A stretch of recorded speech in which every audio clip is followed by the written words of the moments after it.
Affordable na flagship phone. Ito, I recommended this. And no, so good day, no? Meron tayong order dito ng Redmi K90, no? Sila ma'am, no? Taga Talisay, Batangas pa, no? So nag-avail sa atin ng Redmi K90. Ito po pala yung China ROM ni F8 Pro na napakaganda and sulit din kasi yung size niya plus yung chipset. Yun nga yung latest, no? So sige ma'am, unbox mo na unit natin. Via bank transfer naman sila ma'am.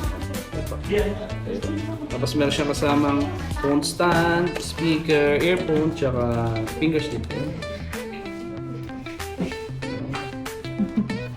Lumayo pa sa atin po. Thank you po sa pag-visit.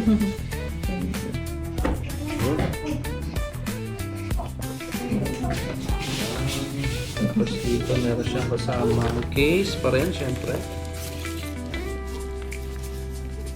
Okay. Pa rin yung case niya. Case niya. Tingnan ko.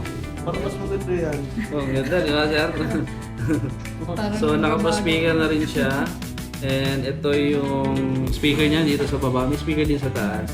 Tapos yun nga, para siya naka-iPhone din. And apat yung camera pa din yun. K90 Mac. K90 lang, no? So, yung mga affordable na flagship phone, ito, I recommended this. And sige, open natin, no?